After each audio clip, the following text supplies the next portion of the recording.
ભરૂચના ખારવા પંચ વેજલપુર દ્વારા સમાજના તેજસ્વી તારલાઓનું સન્માન કરવામાં આવ્યું હતું। સમાજમાં શિક્ષણનો વ્યાપ વધે અને યુવા પ્રતિભાઓને પ્રોત્સાહન મળે તે હેતુથી ખારવા પંચ વેજલપુર ભરૂચ પ્રેરિત યુવા સમિતિ દ્વારા શૈક્ષણિક વર્ષ 2026માં ઉત્કૃષ્ટ પરિણામ મેળવનાર વિદ્યાર્થીઓ માટે ઇનામ વિતરણ તથા સન્માન સમારોહ 2026 યોજાયો હતો। સમારોહમાં ભરૂચના ધારાસભ્ય રમેશ મિસ્ત્રી, ભાજપના મહામંત્રી જિગ્નેશ મિસ્ત્રી, જિલ્લા પંચાયતના પૂર્વ સભ્ય ધર્મેશ મિસ્ત્રી, શિક્ષણ વિભાગના અધિકારી ડોક્ટર દિવ્યેશ પરમાર, એડવોકેટ બાબુભાઈ મિસ્ત્રી, PSI ઇન્દ્રવંદન મિસ્ત્રી, મનીષ મિસ્ત્રી સહિત પંચના ટ્રસ્ટીગણ તેમજ સામાજિક અગ્રણીઓની ઉપસ્થિતિમાં ધોરણ 10 અને 12માં 70% વધુ ગુણ મેળવનાર તેમજ સ્થાનક, અનુસ્થાનક અને વિવિધ વ્યાવસાયિક અભ્યાસક્રમ પૂર્ણ કરનાર વેજલપુર અને આસપાસના વિસ્તારોના ખારવા, હાસોટી અને માછી સમાજના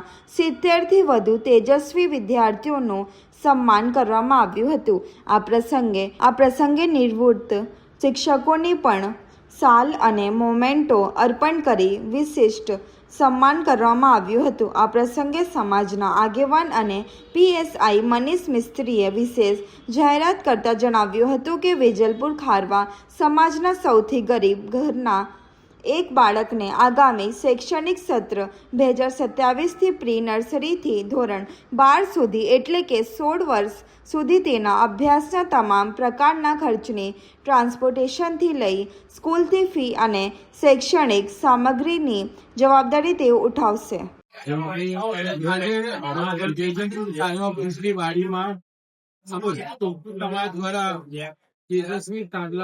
સન્માનનો કાર્યક્રમ યોજાયો છે।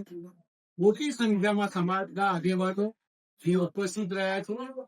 ભરૂચ શહેરના વિવિધ ક્ષેત્રમાં કામ કરનારા પણ સામાજિક આગેવાનો પણ આ કાર્યક્રમમાં ઉત્સાહિત રહી આ સમાજના આયોજકોને પ્રોત્સાહિત કરવાનો પ્રયાસ કર્યો।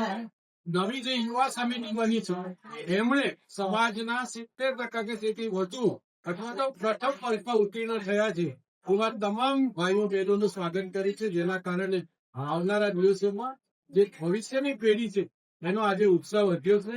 મોટી સંખ્યામાં જુદા જુદા આગેવાનોની ઉપસ્થિતિમાં કાર્યક્રમ થયો છે, એના કારણે સમાજમાંથી ઉત્સાહનું વાતાવરણ છે। સૌ નવીન કંપની જે આયોજકો છે એમને હૃદયથી અભિનંદન બોલ્યા।